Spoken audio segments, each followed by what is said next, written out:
Yo, week 6, 2-7 podcast. Gonna recap the exciting week for Illinois. Also recap a little bit of yesterday.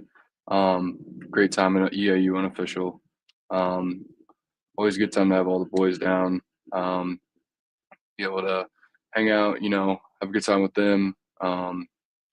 You every day I realize that you don't get some of these days back. And so whenever all the guys can come down and hang out and have a good time. It's always great for not only me and my well-being and my mental health, but just great to see everybody. Great to have a good time. Love those guys. So, um, unfortunately, they all dipped out early. Got to go back to school. Guys got work tomorrow, and uh, just a couple other things going on today back home. So they all decided to leave a little bit early. So unfortunately, won't be able to do the naming the guess that player and the all in person podcast, but it'll come eventually. Probably one day this summer, whenever everybody's a little less busy. But yeah, had a great time. Full day. Waking up, making breakfast at like 8 a.m., staying out till 2. Had a great time. Wouldn't trade it for the world. A little sleepy today, so a little groggy, but we'll make do. But yeah, a lot of things going on in college basketball right now. I mean, just saw Auburn get beat twice in 1 week by Texas A&M and M and Alabama. Um, so we probably see a new number one come out tomorrow. And whether that is Duke or potentially Houston moving up. I mean, Duke hasn't played a top 25 team in the last 2 weeks, so can't really. I don't know if you can necessarily move them down, but I don't necessarily think you can move them up when Houston just played um, Baylor, and then they also played Iowa State. So, um, yeah, big week for Illinois. Huge, huge, huge implications because of the week that we just had. Probably just solidified ourselves as a 6 seed in the NCAA tournament with two huge wins against two ranked opponents. Starting off last Sunday, we previewed it. I got to watch the entire game. It was a great game. Illinois looked like the Illinois of old that we saw at the very beginning of the year when we played teams like Tennessee, when everybody was healthy. Just looked phenomenal. Looked like a scary team that you do not want to see in March. And I'll go ahead and pull up the box score real quick and we'll overview it. So I think personally, I am the biggest Trey White fan in the nation. Probably. Um, I absolutely love this dude. I love what he brings to the table for Illinois. He is a phenomenal player. He does all of the things that you need him to do. He understands his role. He is the, epitome of a he understands that he is not a isolation, like, let me take this dude off the dribble. I'm a corner sitter who's gonna drive and attack the rim, get offensive rebounds, shoot the ball efficiently. And that's exactly what he did. I mean, played phenomenal in this game. Um 19 points, 11 rebounds, a steal. Um, just huge, huge numbers from Trey White. I mean, to the point where, you know, shoots 6 of 10 from the field, 3 of 4 from three. Efficient, efficient, efficient. Huge, huge reason why Illinois went on a pretty big skid in the middle to late parts of February was because of the absence of Trey White. Um, I mean, just absolutely killer when he's on the court. And also Kylan Boswell showing up, guarding Danny Wolf, a 7-footer, kid 6'3", maybe on a good day, and is just gritty, loves to, play defense. He finally understood during this game that when he attacks the rim and when he creates for others and gets out in transition, he is, in my opinion, a top 3 point guard in the Big Ten. And he showed that he is the one of, or if not the best, on ball defender in the nation during this Michigan game, guarding Danny Wolf, guarding Trey Donaldson, guarding Namiri Burnett. I mean, just all over the court, offensive rebounds, defensive rebounds, huge steals, but um, KJ finally, kind of getting back in the swing of things a little bit. Still, not as efficient as we would want him. 35% from the field is obviously not great. Um, but still finished with 17, 6, and 4. Um, and if we finally saw that his turnovers are going down. This Illinois team only turned the ball over 9 times, and that is a huge reason why they won this game. Even though they shot 21% in the first half from three and 32% from the field, bounced back in the second half, shot 61% from the field and 47% from three. Those are huge numbers. If this Illinois team can shoot above 31 to 32 to 33, I would set the line at if we shoot 33% from three in any game, we will win. This Illinois team is talented enough. This Illinois team is good enough that if they shoot 33% or higher from the field or 33% from three, they will win every game. Nobody can beat them. This team is that talented. They rebound the ball that well. These guys, I tell you what, watching that game, it was attacking the offensive glass. I mean, when you out rebound a team that has 2 7-footers, that is pretty crazy. I mean, out rebounded them by 9. I mean, we are the best rebounding team in the nation, or one of. But at the same time, when you out rebound a team with 2 7-footers, that's pretty big. And it really wasn't, it wasn't your center who got the rebounds. I mean, when you've got your point guard and your probably power forward slash small forward getting 20 rebounds combined. That's just them attacking the glass and getting offensive rebounds and getting extra possessions for this team, which is huge. Which is, I mean, in the second half, you could see it. We were the more physical team. We were the more aggressive team, and we looked like the better team in the second half of this game. And hey, I'll go ahead and we got to give her flowers when they're due. Ben still 3 of 8 from three, which is not efficient. And not really efficient enough, but 30 some percent. We'll take it. I mean, we're not expecting him to be a 50% free or 3-point shooter, but I mean, we thought he was going to be above 35. And played great defense on Golden and on Danny Wolf, had efficient minutes, did what he needed to do. I liked him. I liked when we kind of ran the small ball lineup with him at the 5 essentially, and it kind of stretched out Michigan's defense, made Vlad really come up and attack our point guards on the high ball screen. We were really attacking them in their drop coverage, which is what teams usually do this to Illinois in the past with Ivisic and Kofi. And, it's been a helpful thing that we have gone away from the drop coverage so much to where now we hedge those screens and, Kylan and the guards get a little bit more time to get over those screens. And they have enough time to, make those shooters uncomfortable. And so I thought it was a great game. Illinois obviously shot the lights out of the ball in the second half, but a 20-point win to keep the streak alive in Ann Arbor is huge. I mean, this has now been over 2,500 days since the last time Illinois lost to Michigan. It's pretty crazy. Not as crazy as the Wisconsin one, but still, anytime you can beat Michigan, like I said last week, is amazing. Do not like Michigan. And so with that being said, I think that Michigan is still a team to prepare for, watch out, even though they got beat up today against Michigan State, which Michigan State is your outright Big Ten Conference champions officially of today. Another big reason why we're having the podcast today is because the Big Ten tournament seedings are set. So we will preview that too a little bit later on in the show. Will Riley, once again, has a great game. This dude is really becoming a really good scorer. I know I saw on Twitter that Will Riley's NBA comparison was Corey Brewer.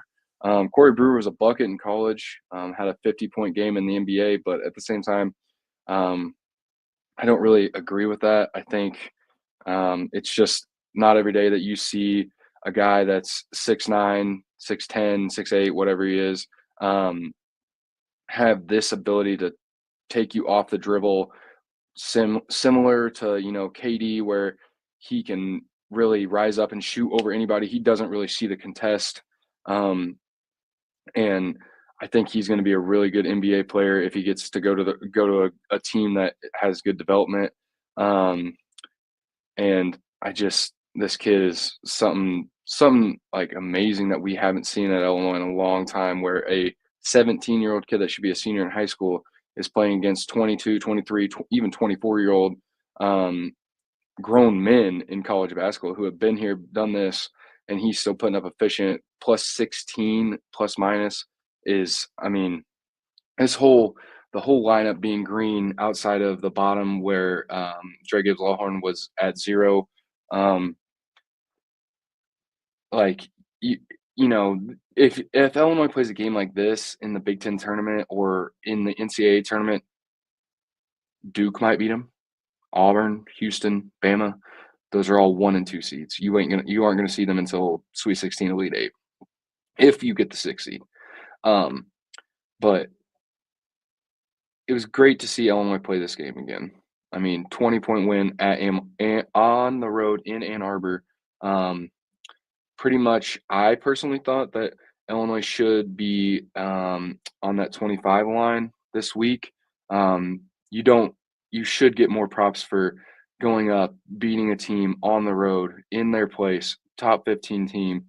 You should get more votes for that, but at the same time, the AP voters, they're not, it's a news company. It's not a basketball company. Which Illinois did go up in the net once again. They're back into they're back on the line for top 21 offensive efficiency and top 35 defensive efficiency, which is the criteria that 19 of the last 20 uh, national champions have been on, dating back to 2005. And that is huge because unless you're the outlier like UConn was in 2014, it's pretty simple that if you're in that category, you can win a national championship. I think this Illinois team can. They have to play very well. That being said, need to be some upsets. I don't think anybody's going to be able to beat Houston or Duke. Um, but this Illinois team is super talented, has the ability to do so, can beat just about anybody as long as they play together. And, some shots fall. We shoot above 33% from three. Um, but yeah, this was a great game to watch. Um, it was good to see Illinois back to what they do, and I loved seeing them attack the glass more.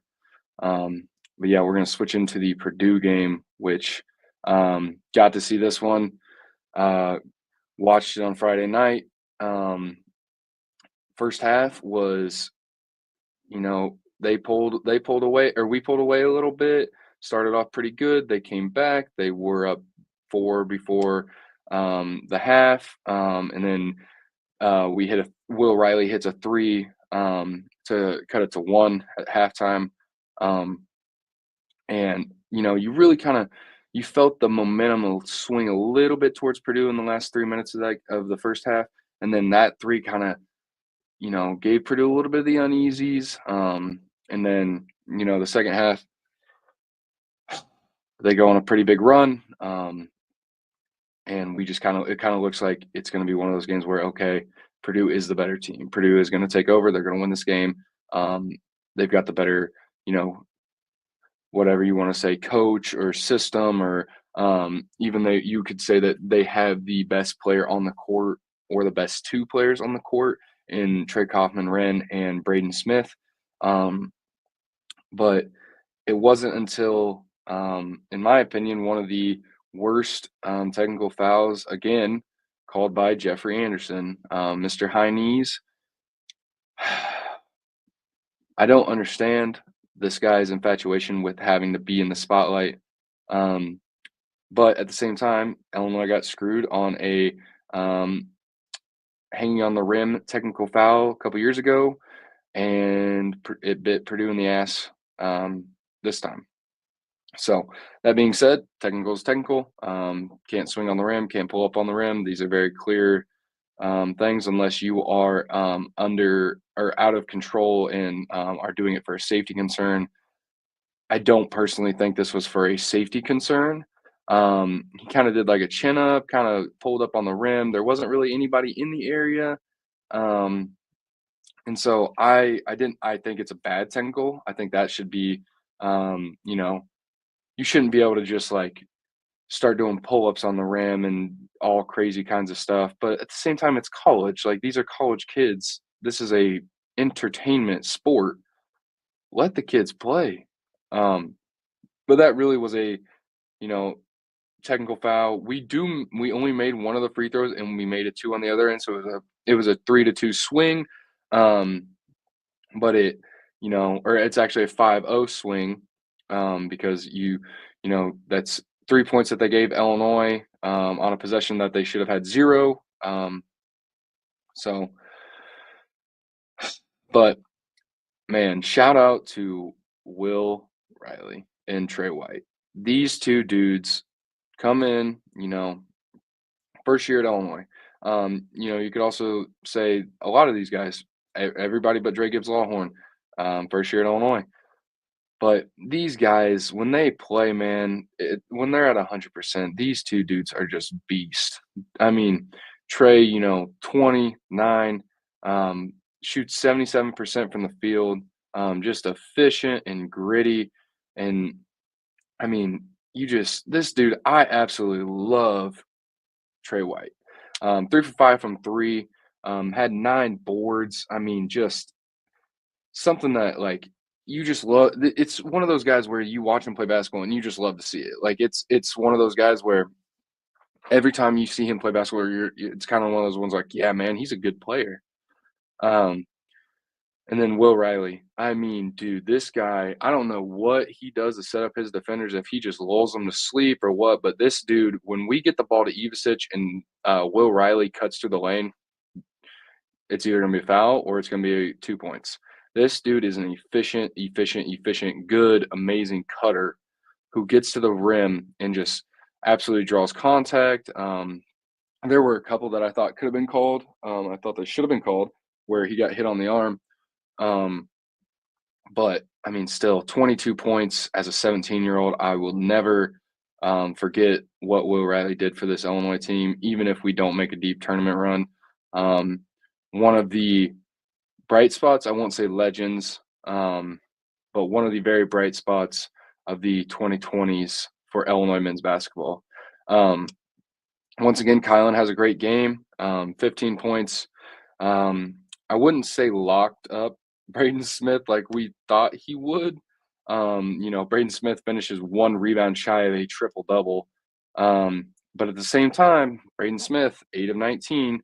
Yeah, he had 18 points. He took 19 shots. It's kind of like that LeBron thing where it's like if he shoots the ball 40 times, he'll probably score 60.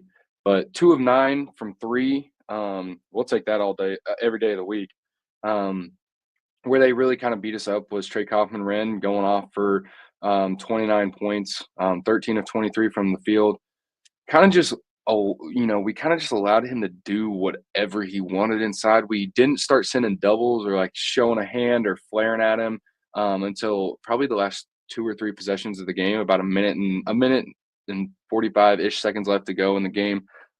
We started sending another defender over there, giving him a little more eye candy, allowing him to, not be as easy down there. And it ended up working out. Will Riley once again gets a huge steal, his only steal of the game, and it ends up being the dagger by KJ right there to end the game. I mean, it's just exciting, man. It's a great, this team is so talented, and when they play together, man, and when they play good, they are so fun to watch. But once again, KJ, if he figures it out, this team is going to be so dangerous. Only was 3 of 10 from the field, 2 of 7 from three. When he attacks the rim and cuts to the rim, he's one of the best players in the Big Ten. Um, he just has to realize that shooting the step back three is not a shot that we want all the time. If there's a way that he could develop a little bit more into that, where instead of stepping back, he takes a dribble back and then attacks the rim, and then that's going to free up more open looks from three for him. Because this kid is a good 3-point shooter, as most Europeans are, but he just hasn't really shown it. I think that forearm injury. I think there's a little more detail that we aren't getting. I think that was a little more major than what um, Illinois made it out to be. That's my thing. I think that, that wrist slash forearm injury, I'm thinking, oh, maybe I'm digging too far into it, but I'm thinking that there was a little bit more there that's, taken away from his shooting capabilities.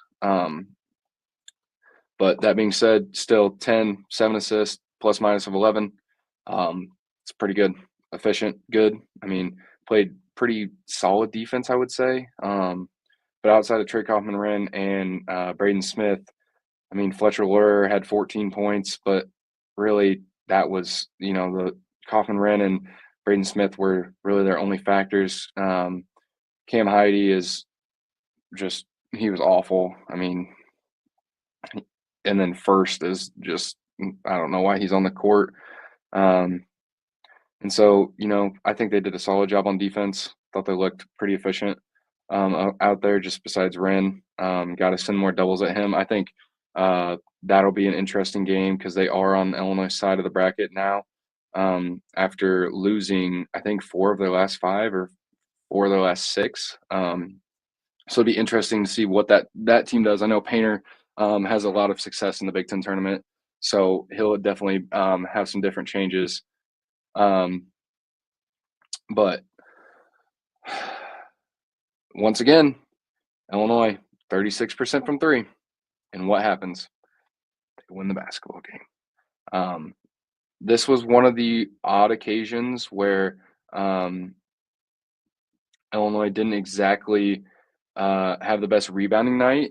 It was a high-scoring game, but Illinois only wins the rebound margin by, I believe, 2. They win the rebound margin by 2. Had 6 more offensive. And, like, usually games like this, there's when there's a lot of talented players, there isn't that many misses, obviously, when you're scoring 168 points, um, as a total. But I was happy with the game. I thought we played very well, but the thing about it is Purdue looked like the better team for all of probably 34, 32 minutes of this game. But Illinois wins. And in March, it doesn't matter if you look like the best team in the world for the first half or if you look like the best team in the world for 39 minutes. That's why you have to play 40. That's why you play 2 halves. And it's why Illinois can be dangerous. This team is very streaky, where if they don't get out to a hot start, um, you can't really just bury them, unless it's like the Duke game where you just absolutely just crap the bed in both halves. Um, this team is really talented enough to where they can dig themselves out of pretty deep holes pretty quick. Um, but overall, I'm happy with the Purdue game. I said last week, I think that, or a couple weeks ago, that Braden Smith was going to get locked up by Kylan. Sort of. I don't know. 19 shots is not efficient. 18 of 19. I mean, if you only have 18 points, that's not that efficient in my eyes. And I mean, assist or assist, whatever. He was basically just throwing the ball to Kaufman-Renn, and we didn't send any doubles. And then rebounds. Okay, cool. You almost had a triple double. Almost counts in horseshoes and hand grenades, bud. You almost won, but you didn't. So good luck in the Big Ten tournament, Purdue. I hope we see you in the Final Four teams, and it'll be a fun game. And yeah, so switching now all the way to the big topic of the day, the Big Ten tournament. Man, this is going to be exciting. First of all, shout out to Nebraska. When they beat Illinois, they were one of the teams that were receiving votes for the top 25, and we're actually the 28th team that week.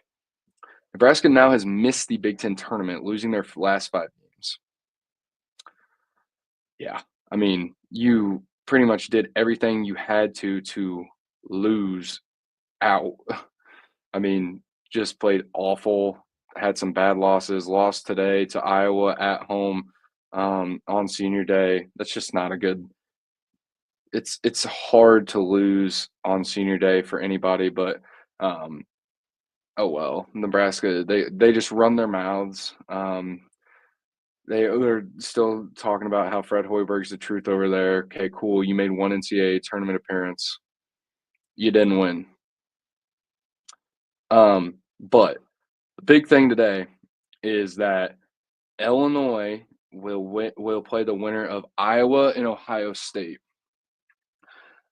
Iowa has looked better of late, and Ohio State was kind of in a win or go home mentality the last couple of weeks. But these are two teams that Illinois pretty much handled both when they played. That being said, you don't want to face a streaky Iowa team. If they get hot from three, the Sanford kid and the other Sanford kid are pretty darn good. They can light it up from three, and then the Dix kid, um, pretty good. I mean, they've got legitimately 4 guys that can shoot the ball at a very high efficient level. It's going to take everything if we have to play them.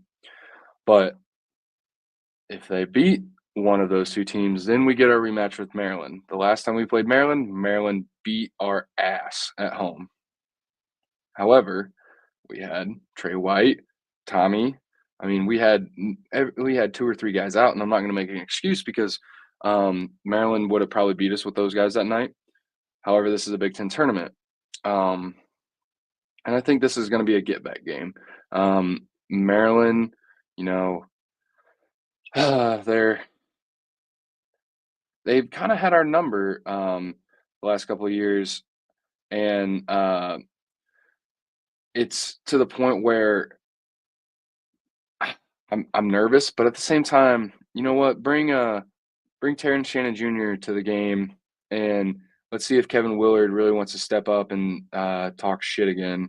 Talking about a kid that did nothing wrong and wanted to run his mouth, and then once again Jeffrey Anderson comes back in the conversation where Kevin Willard grabs a ball that Terrence Shannon Jr. was about to throw back in bounds last year, and he grabs the ball and there's no call.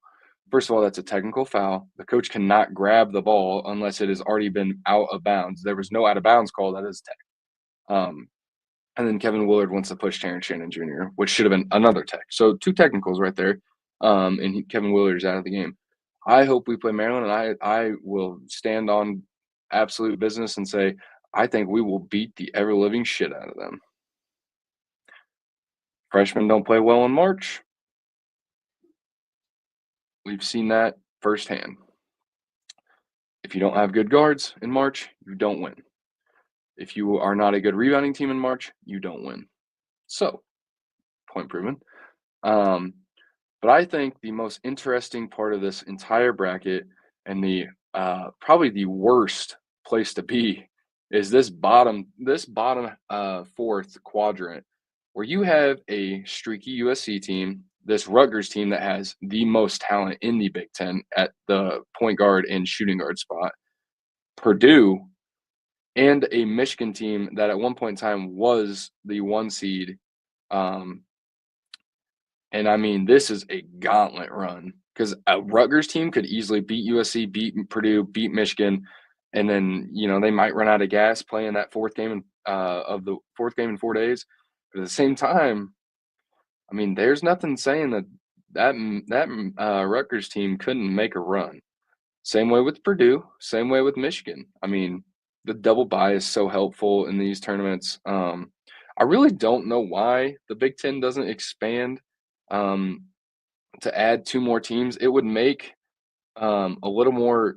It would make it a little more like efficient as far as revenue wise and also just overall like looking at this tournament because you have this Oregon Indiana game at the 8-9. So if you were to add just like 16, 17 seed and just have it bracketed off one more time, I mean, give give the 8 a single bye and then make the 9 play the whatever 16, and that just makes a little more sense to me. But oh well, I guess you don't want to leave off the bottom two. I mean, I think that looks a little more appeasing. It would make a little bit more sense, but whatever.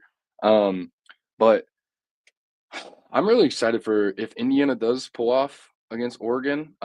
Indiana can they played with Michigan State, and Indiana is one of those teams where, as of late, they have looked pretty good. Mike Woodson, I don't like Indiana, but I think Mike Woodson, with the cards he was dealt, with the players that he was given, and the stress put on him about, this guy's getting paid $2 million and he wasn't doing the right things. I agree that Mike Woodson's kind of gotten an unfair shake at Indiana. Yes, they haven't been that good. They haven't been the Indiana of old. But at the same time, um, I think the outside opinions in the internal organization is putting a lot of pressure on him to play certain people, give certain people certain minutes that they don't deserve. And I just think that the more I look into it, I think he deserves a little bit more of a shot. Um, but we will see. As of right now, I could see Chris Beard from Ole Miss going to Indiana. That's probably my prediction. I think that's who they'll go after. Or possibly. I know that I don't necessarily know if that makes the most sense because they're a top 10 team, but I could see Texas Tech, their head coach, going to Indiana. Um, but we'll see. That's a story for the offseason. But um, I could care less about the Minnesota Northwestern game. Whoever wins that is going to lose to Wisconsin. I think Wisconsin probably beats UCLA. I don't think these California schools are going to do well in Indianapolis, being, a 13-hour, whatever it is, drive or haul. They're just not going to have very many fans here unless they fly in. That's expensive. Tickets are expensive. And so I just don't know how well they'll travel. So I think if I had to guess, um, I'll probably put my thoughts into this now. I think Indiana beats Oregon. I think Michigan State beats Indiana. I think Northwestern probably beats Minnesota. I think Wisconsin beats Northwestern. I think Wisconsin will beat UCLA. And then I think Michigan State will be the winner of the top half of the bracket. Um, I think Iowa is going to beat Ohio State. I think Illinois will beat Iowa. I think Illinois will beat Maryland. And then I think Rutgers beats USC. Purdue beats Rutgers. Purdue beats Michigan.